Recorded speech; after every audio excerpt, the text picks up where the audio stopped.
Hello again, everyone, and welcome to another edition of the Inside Lowell Daily Pulse, the Tuesday, March 11th edition of the Daily Pulse. And yep, that's right, it's a Trigger 'em Tuesday show today, joined in studio by my setup for tomorrow's Daily Pulse, where we'll be joined by former Lowell Mayor Bill Samaras and Alyssa Nazzaro from the town of 𝗗𝗏𝗃𝗏 to talk about the 𝗗𝗏𝗏𝗃 telethon and lots of other things as well. But today, we're going to focus on a number of things, including Governor Maura Healey, who was in Massachusetts yesterday. We're going to talk about big news coming out of the Acre neighborhood, specifically the Coalition for a Better Acre. They now have their next leader secured for a period of time, as opposed to an interim basis, and some other interesting news from the CBA that I found out yesterday.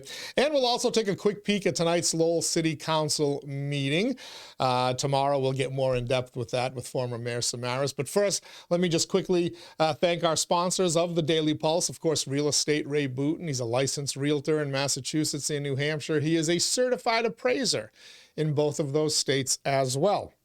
So if you're looking to buy or sell a home, a business, or a commercial property, Ray Booten is your man. Find him online at realestaterayBooten.com. Thank you as well to our friends at WellPoint. WellPoint is the only health plan offering health care benefits exclusively to Massachusetts GIC members. At WellPoint, your whole health is their whole point. Thanks to Ray, thanks to WellPoint, and thanks to WellPoint for hosting us here in the WellPoint studios. We'll thank the rest of our podcast sponsors, but let's get right to it. Yesterday, the big news in the Mill City was the governor was in town, Maura Healey, along with Lieutenant Governor Kimberly Driscoll, and they were on Merrimack Street, right across the street from us at CTI, Community Teamwork Incorporated, to talk about their plan. She unveiled her plan for the entire state and how she's going to bring relief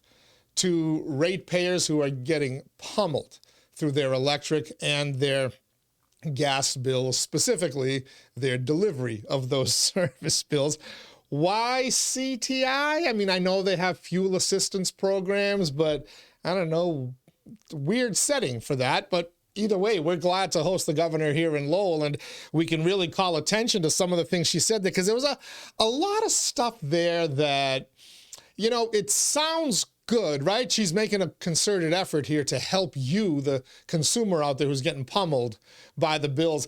And if you pay close enough attention to some of the things that she is proposing, well, you just might get a hint of how much she, and specifically these failed, dare I call them suicidal leftist energy policies, have done to create this crisis right now where you're getting gas bills that are completely through the roof. Let's kind of go on a couple of key points, because she did write after the appearance, she sent out a lengthy press release here. I got it condensed down to 3 pages, but Healey Driscoll administration announces energy affordability agenda to deliver $220 million in immediate relief and save $5.8 billion over the next 5 years.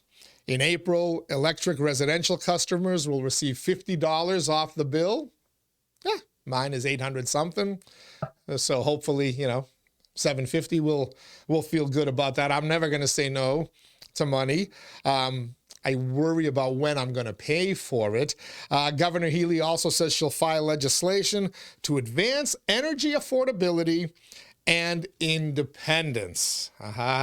Independence. Well, that's a little hint at the problem. But let's go to our handy dandy slides here. And this is one of the bullet points the governor released yesterday. Reduce volatility. The governor has called on DPU to provide customers with immediate rate relief this winter and more transparency about their bills. More transparency about their bills. In other words, they want you to see why you're getting soaked. If we're going to be transparent, we might as well tell people the truth, right? The administration will explore, I've got this highlighted for you, innovative rate designs that will reduce volatility. Concurrently, the administration will pursue fixed price contracts for clean energy that can mitigate future price volatility, blah, blah, blah, blah, blah. Reduce volatility. So volatile, your electric bill is, or gas bill is $150, $200 in the summer. It's $800 in the winter. You know why? Because it's cold. It's cold. That's when you're using energy at the most. You're using it in the summer in extreme heat waves as well with air conditioning and cooling if you're lucky enough to have it. But your bills are volatile, interestingly enough, when you need to use energy. I wonder if volatility, as the governor uses it, means that, well, instead of paying, let's call it $100 for gas, I'm going to use my example in the summer, and $800 in January, well, in July, I'm going to pay $450 for my gas, and in January, I'll pay $450 for my gas. $900 either way. I either pay it as $100 and $800, or I pay it as $450 and $450. Either way, I'm paying $900. Is that what the governor means by reduce volatility? Or is she going to do something that's going to ensure that the price doesn't spike so much in January that I can't afford it, or a lot of people can't afford it? Very light on specifics so far. I mean, they put a proposal, the press release says there's a link here to see the full plan. Full plan doesn't really give you all that much, to be quite honest with you. A lot of hints. But anyway, let's move on to our next slide here, because the governor also has a plan for electric vehicles and heat pump customers and low-income residents. You see it highlighted there, right? Strengthen the discount rates. So Massachusetts has rates that help low-income residents. Good. People can't afford to pay it. Well, we're going to give them some help. Where does that money come from, you might ask? It comes from you. Everybody else is paying to keep the rates low for low-income residents. You want to say, okay, good. Well, let's help people out. Sure. But that money's coming from somewhere, folks. I don't think National Grid and Unitil and Eversource are going to lose out on that money. But here's the part that jumped out at me was heat pump customers and EV owners are also going to get help reducing their electric bills. Do you know a lot of poor people that can afford heat pumps, electric vehicles, $75,000 Teslas, or whatever that price tag is now? She's going to help low-income residents. Mind you, it's not low-income heat pump customers or low-income EV owners. It's low-income residents and heat pump customers and EV owners reduce their electric bills. Who do you know that owns an electric vehicle? I know one person that owns an electric vehicle. My sister-in-law. Single, no kids. She's got a ton of money. She can afford a Tesla. She's got a nice one. It's awesome. Thing drives her home when she doesn't feel like driving. But so the governor is going to help EV customers, not my words, folks, hers. Look at it right there, right on your screen. EV owners reduce their electric bills. So in other words, somehow we're going to reduce the electric bills for people who are relatively well off. How are we going to reduce that?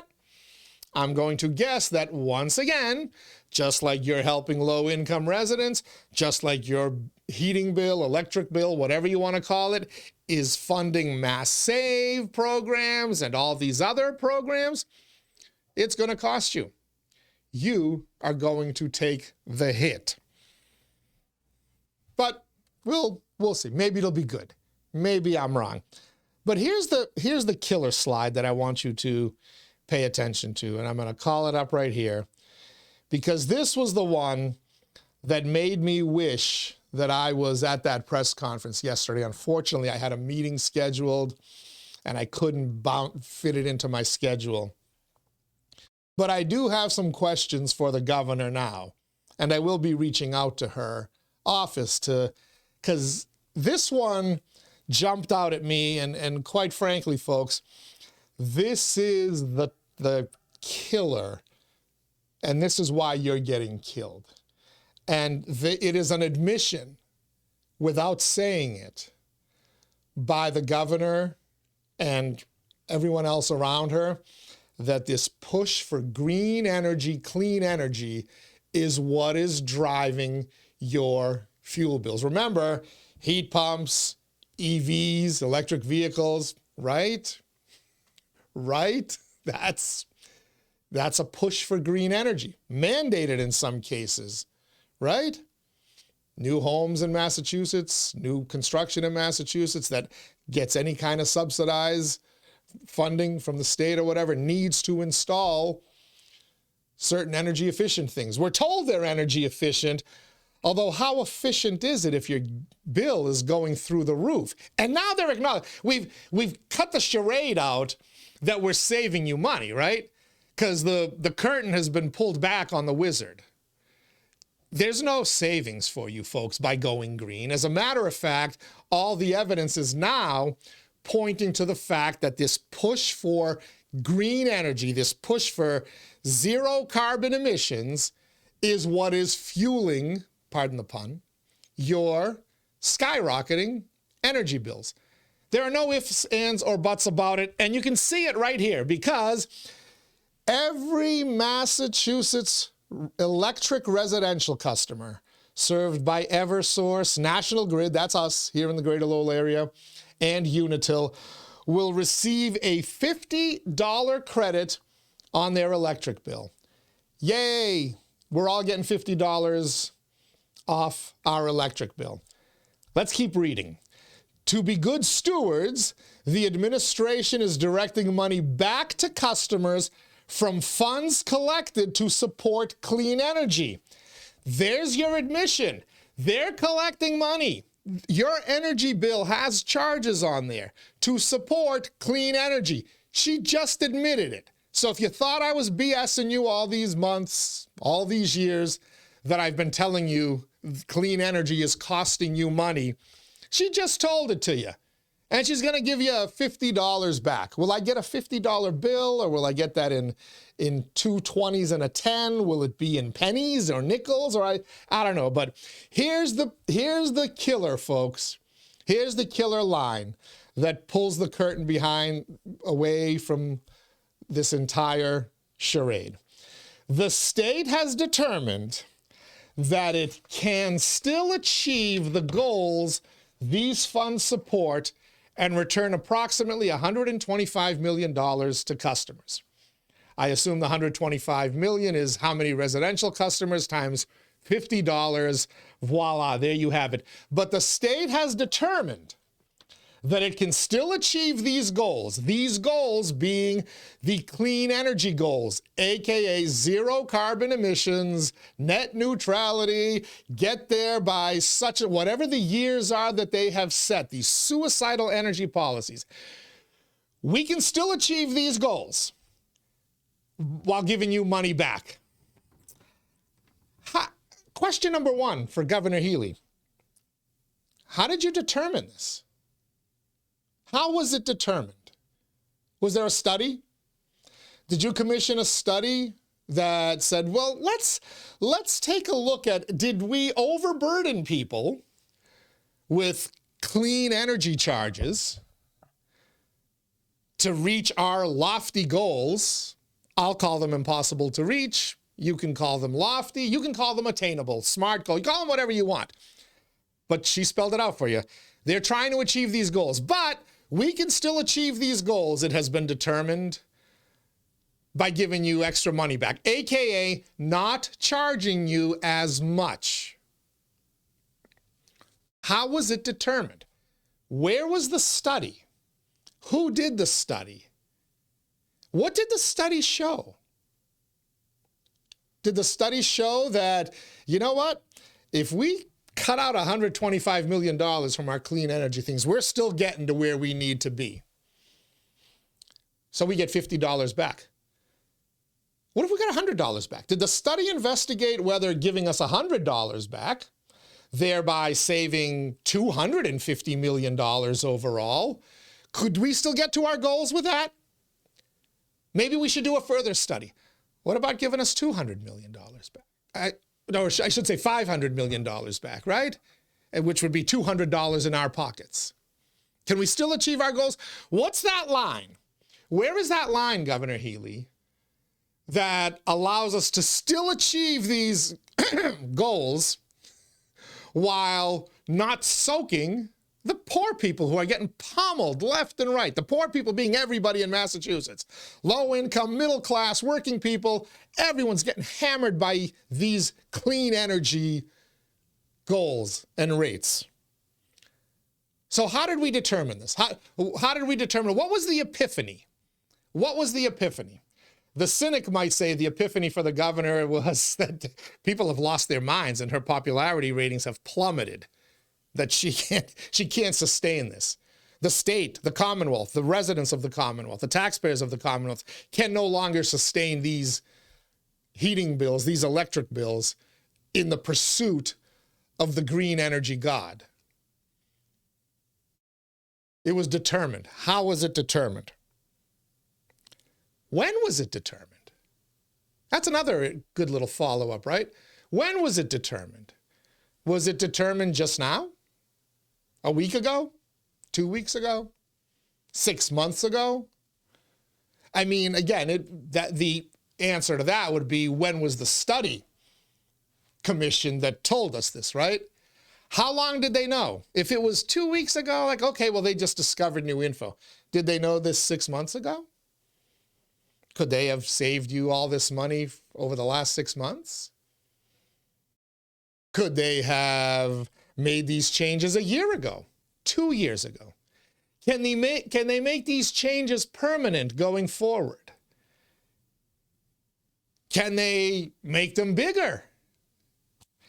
This study seems really, really, really kind of arbitrary, doesn't it? Or I'm not sure if it's a study. But you had to determine it somehow. Somebody had to do some research. Somebody had to do a financial analysis, right? Was it a scientific study based on energy usage?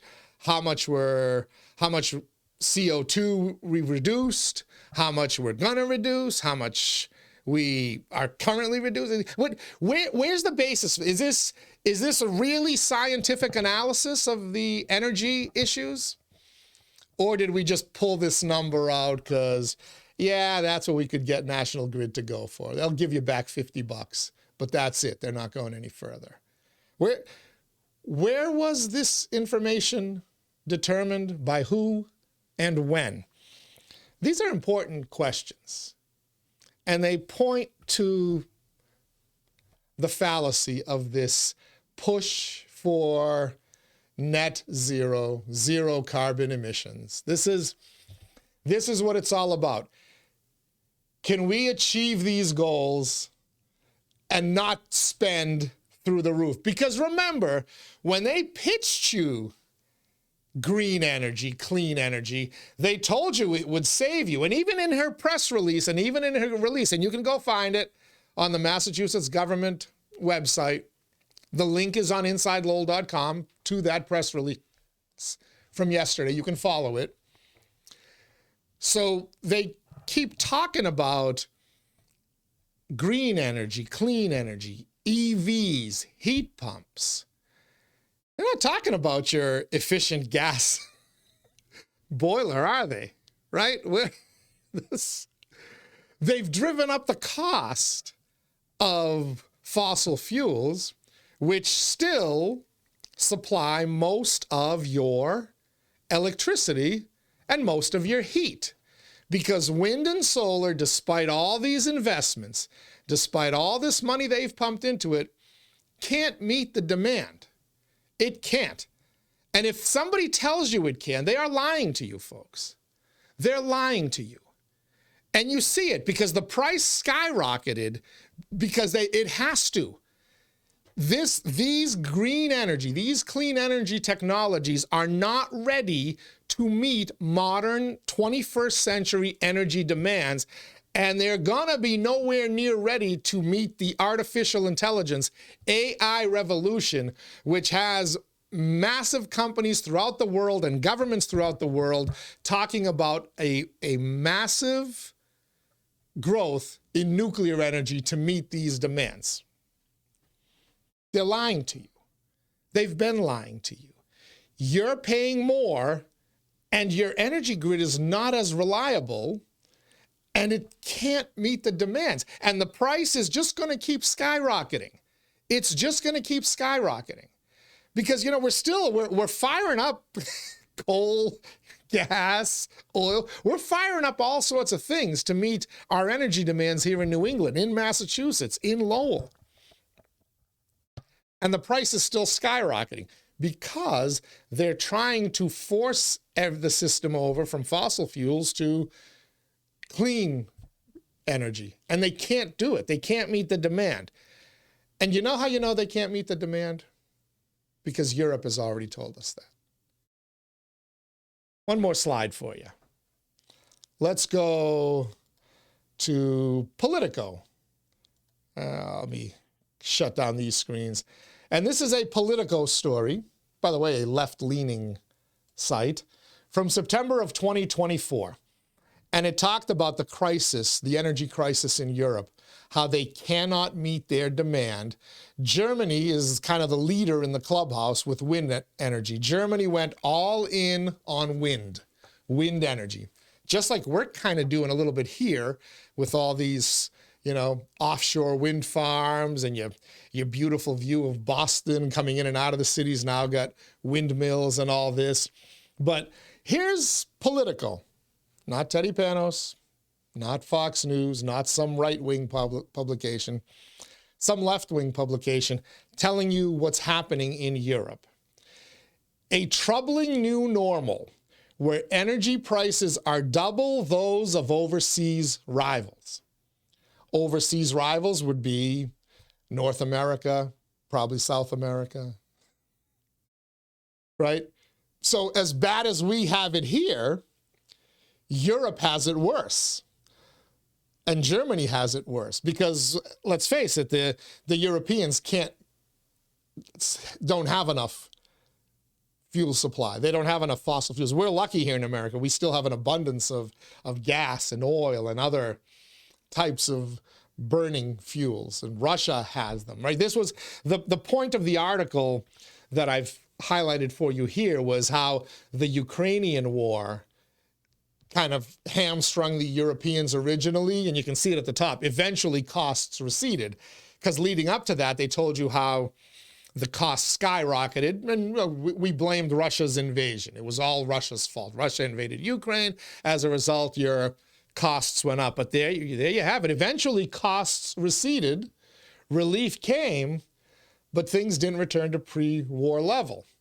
And now they're talking about a new normal where Europe's energy prices are double those overseas. Next highlighted part. It's eroding thousands of companies across Europe's industrial heartland. Germany, Europe's manufacturing powerhouse, has fallen into a recession, expected to extend throughout the year. For all we know, it's still going on. I think Germany is still in a recession, but Germany has fallen into a recession, and they're blaming energy prices for it. We're falling into a recession in America, right? You're starting to hear those warnings now. How much do energy prices here in America, even though they may be, half of what the Europeans are dealing with, how much of our economic struggles are caused by this? How much of your economic struggle is caused by your energy bill? Think of it that way. You don't need to compare Germany and the United States. Look at you. How much are you paying today versus how much you paid last year, the year before, or 30 years ago before we got down this suicidal path to green energy? But here's the part you want to pay attention to, the last highlighted part. Plants are shutting down. Industrial champions are announcing layoffs. Great, that's good for the economy. But this low wattage economy has policymakers issuing existential warnings. Not warnings, existential warnings. Serious warnings. If things don't change, they say, European industry will shrink to irrelevance. Let me repeat that. European industry, apologies for that, will shrink to irrelevance. You want to be irrelevant? Do the Europeans want to be irrelevant? Does Germany want to be irrelevant?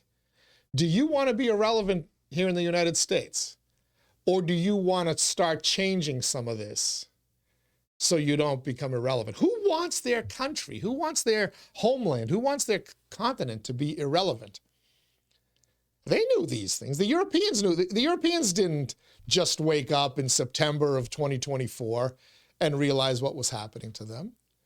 They've been sliding into irrelevancy because they can't meet their energy demand. And in order to meet it, they are bankrupting themselves. They're digging themselves into a financial hole, into a recession. They're costing people jobs, which in turn means they can't afford to pay their home energy bills. Is that what you want for the United States of America? You want to follow Europe's policies? Because if we keep going down that path, this is where we're going. And Governor Healey's, to her credit, I guess, is trying to pull back a little bit on it. Saying, well, we can still get to our goals and still give everybody back $50. Well, that's great. But whether I'm paying $750 a month or $800 a month, it's still a lot of money.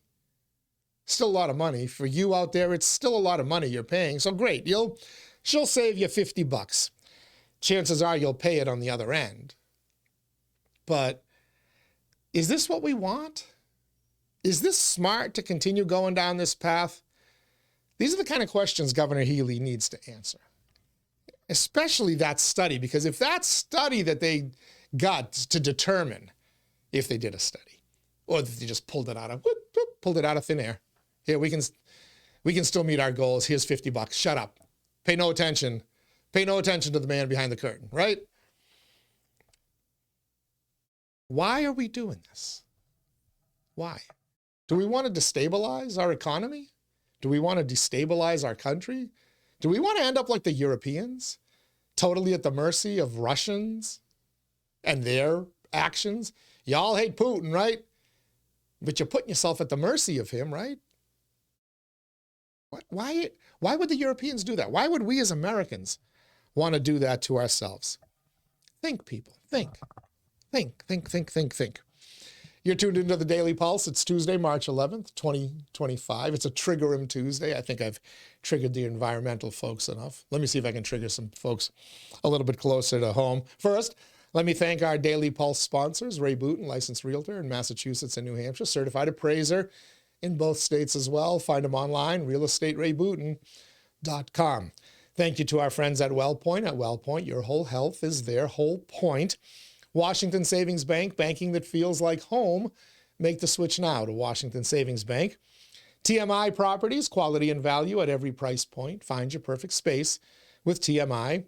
Mahoney Oil, providing warmth and protection to Greater Lowell and Southern New Hampshire since 1925. That's Mahoney Oil. Yeah, since 1925.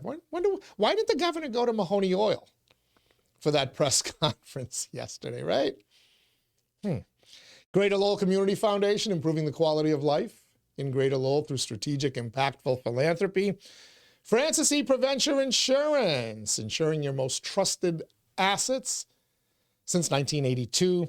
And by the Massachusetts Pirates, bringing all the hard-hitting action and excitement of arena football to the Mill City. By the way, you may notice my new prop on my desk here. See my little UMass Lowell mug here? I need to take a sip here, by the way. Getting a little bit thirsty talking to myself all this time. But thanks to UMass Lowell, I had a meeting there recently. Got a little mug, got a couple of pens out of it. More on that in future episodes. But let's get back to our show here. Coalition for a Better Acre, CBA, After a 6-month interim contract for Dan Rivera, the former Lawrence mayor, to serve as their interim executive director, that was agreed upon in July of 2024. 8 months into that 6-month contract, the CBA made it official that Dan Rivera was going to become their permanent leader. As a matter of fact, besides having the interim tag removed from his title, interim executive director, he had the title changed completely. He's not an executive director anymore. He's a CEO, chief executive officer of the Coalition for a Better Acre. He's sticking around. I think that's a good thing. I think Dan Rivera is a good man. I think Dan Rivera is a good leader. I think having him in our city, it can only benefit the city of Lowell. It can only benefit the CBA. I know some of the board members are thrilled based on statements that they sent out. Eventually, we reported this story, by the way, on InsideLowell.com yesterday. We snuck it in before they got their press release out to everybody, but we did also attach the press release. But there are folks who are very, very thrilled that Dan Rivera is sticking around. I reached out to Dan Rivera yesterday, and he said, yeah, I'm excited to be sticking around too. I think he wanted to stay. I was going back and forth trying to find out what's going on there. You said it's a 6-month interim role in July. Well, January 11th to be exact, was the 6-month mark. Yesterday was March 10th. So we're at 8 months. Does this indicate that Rivera maybe isn't here? But I had been told the hope was that they could work out something long-term with him. Obviously, there was some kind of negotiations, agreements worked out, changed the title, etc. But Dan Rivera is sticking around with the CBA, the Coalition for a Better Acre, and I'm excited to see what his vision is for that organization going forward. Is it a political vision? The prior executive director, 𝗗𝗄𝗆, who was there for about a decade, was not shy about getting involved in political issues in the city of Lowell. She spoke in front of the Lowell City Council often. Her staff, a lot of staff members would come before the council and advocate on issues, sometimes lecture the councils and city managers about issues, sometimes castigate them even. Been a little quieter since Dan Rivera took over last July, since 𝗗𝗄𝗆's retirement and Dan's ascension last July. You'll notice you haven't seen the parade of CBA speakers coming up there to tell the city of Lowell how to run its city. That's not a bad thing. But somebody did kind of alert me yesterday to something, because on yesterday's show with Marty Laurie, we talked about a new candidate for Lowell City Council in District 7, the Acre District, incumbent 𝗗𝗏𝗏𝗏's district, the district he's representing, Sidney Lang. And I had mentioned that Sidney Lang, I believe, worked for the Lowell Community Health Center. And he did, but is no longer there. He was part of they did a layoff a few months ago that hit him and a few other people of note in our community. So Sidney Lang is no longer at the CBA, but the person who informed me that he's no longer at the Lowell Community Health Center, the LCHC, Lowell Community Health Center. Sidney Lang is no longer there, but he is on the CBA board, on the Coalition for a Better Acre board. So is 𝗧𝗿𝗄𝗆. And I apologize, 𝗧𝗿𝗄. I've been pronouncing you 𝗧𝗿𝗄 because I grew up knowing this baseball player, 𝗧𝗿𝗄 Lezcano, who played for the Milwaukee Brewers. And he spelled his name the same way. I just assumed that's how you pronounced it. I apologize. I was corrected and told it's 𝗧𝗿𝗄, not 𝗧𝗿𝗄. So from now on, I'm going to pronounce your name properly. Sorry about that. But 𝗧𝗿𝗄𝗆 announced his city council run earlier this year. He's running in an at-large district. So there's 2 CBA board members on the ballot. So I looked at that CBA board because somebody said to me, "You take a closer look at that." And I did. And it's really interesting. Another board member, 𝗂𝗓𝗄 Gregory.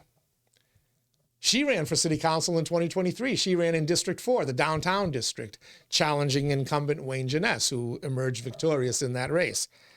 𝗂𝗓𝗄 Gregory is a CBA person.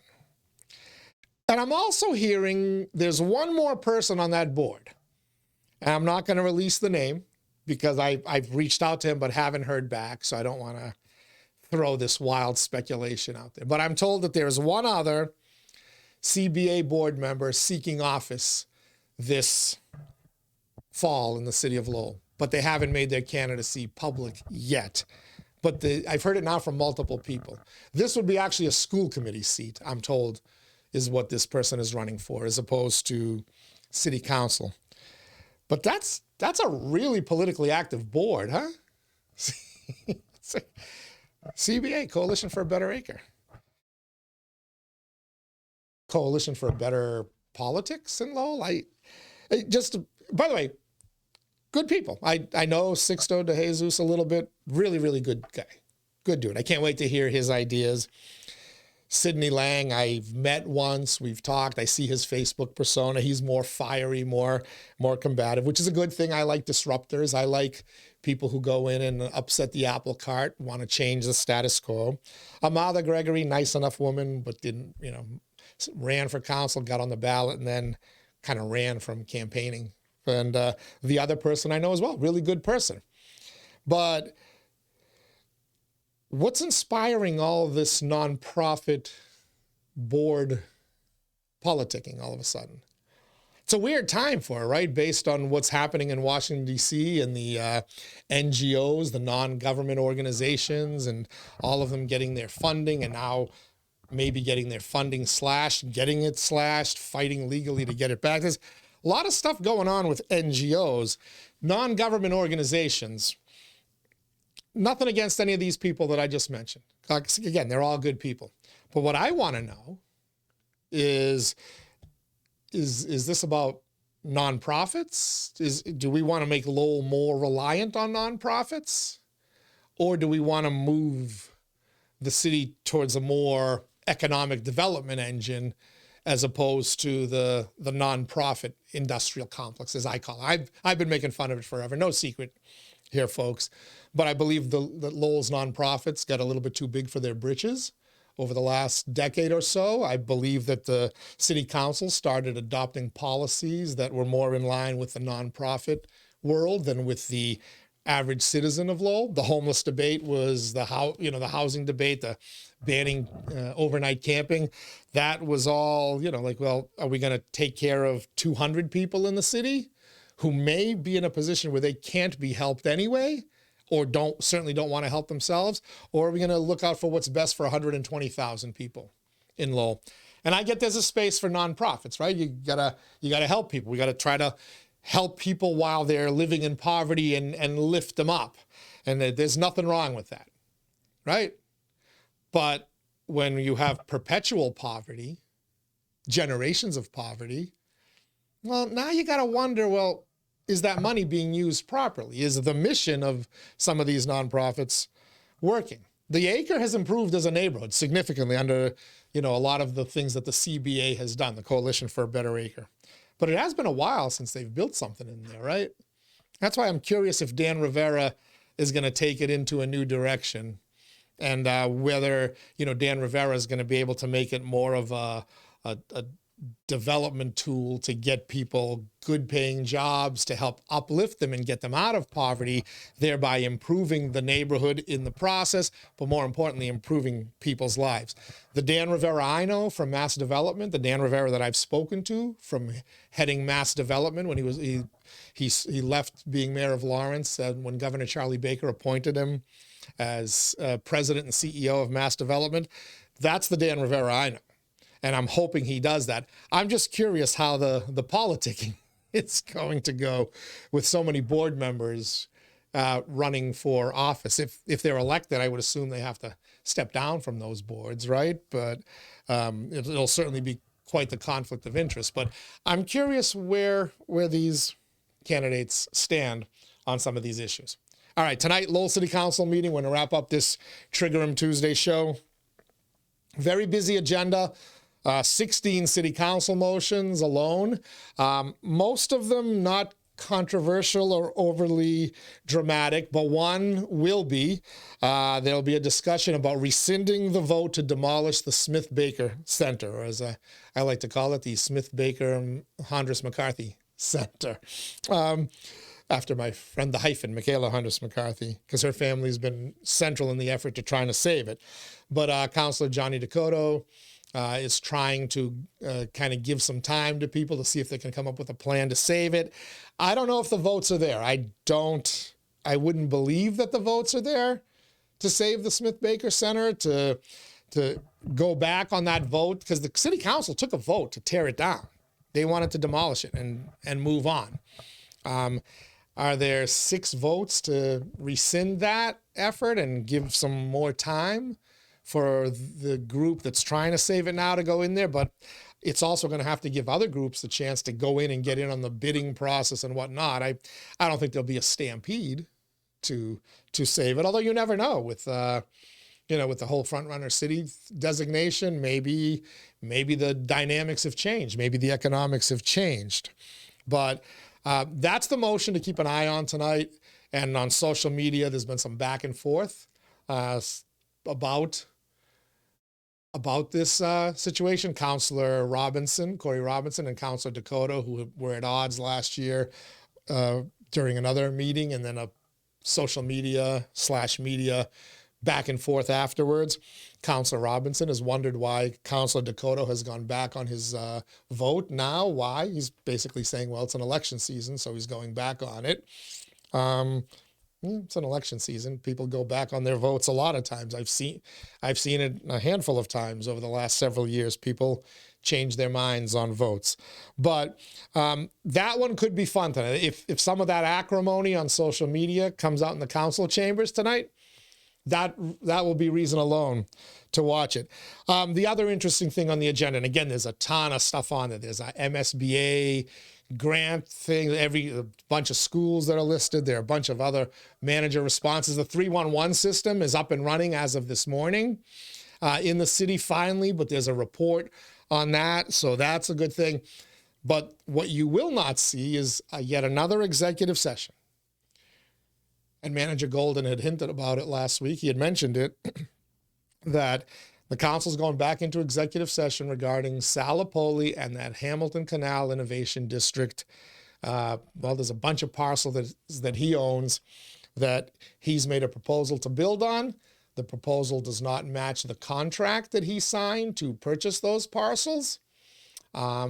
He wants to change the design. The city council has been resistant to it so far. It appears that neither side has really budged off this. Councilor 𝗗𝗶𝗵𝗴𝗏𝗏, when he was with us a few weeks back, said that there might have been some movement. I'm starting to hear that, no, not enough to get a deal done. If there was movement, it was ever so slight and not enough to get a deal done. The fact that they're meeting every week now, though, in executive session about this tells me there's back and forth negotiations. Have those negotiations led to an agreement, a buyout agreement, and what will it cost the city to buy out 𝗧𝗿𝗶𝗴𝗏𝗏 for those properties that he purchased? Or is there an agreement to develop something? Is he going to move on this and do something that the council might find more tenable? One of these weeks, they're going to go into executive session. The situation will be resolved, whether we're going to court or we're going to start building. Either way, it's going to be resolved one of these weeks. I have a hunch it's got to be imminent, because this is like 3 or 4 weeks in a row now, or 3 or 4 weeks in the last month and a half or so where they've met an executive session over this issue. So that tells me there's back and forth going on here, and they need to get an update, and then they need to discuss it in private, because executive session, it would not be advantageous to the city's legal position. Too much executive session. Let's get this resolved one way or the other. Let's move on. Let's see if we can find a way to get if 𝗧𝗿𝗶𝗴𝗏𝗏 isn't budging on his design, let's find a way to buy him out, make him happy, give him a fair amount for what he's purchased. He is kind of in violation of his contract. He's claiming COVID and market conditions have changed. I don't know what what it had for language in there that would give him an out or give him the ability to switch. I'm sure that's all being discussed and negotiated in private. But man, it's been going on long enough. Time to end it. Will tonight be the night that the 𝗧𝗿𝗶𝗴𝗴𝗲𝗍 saga at Hamilton Canal finally ends, and then we can find out what really was going on behind those closed doors instead of just guessing. All right. That wraps it up for today, Tuesday, March 11th edition of the Daily Pulse, the Trigger 'em Tuesday edition. I think I've triggered enough folks for one day. As I mentioned, tomorrow we're going to have Alyssa Nazzaro. She is, I believe, a Dracut School Committee member.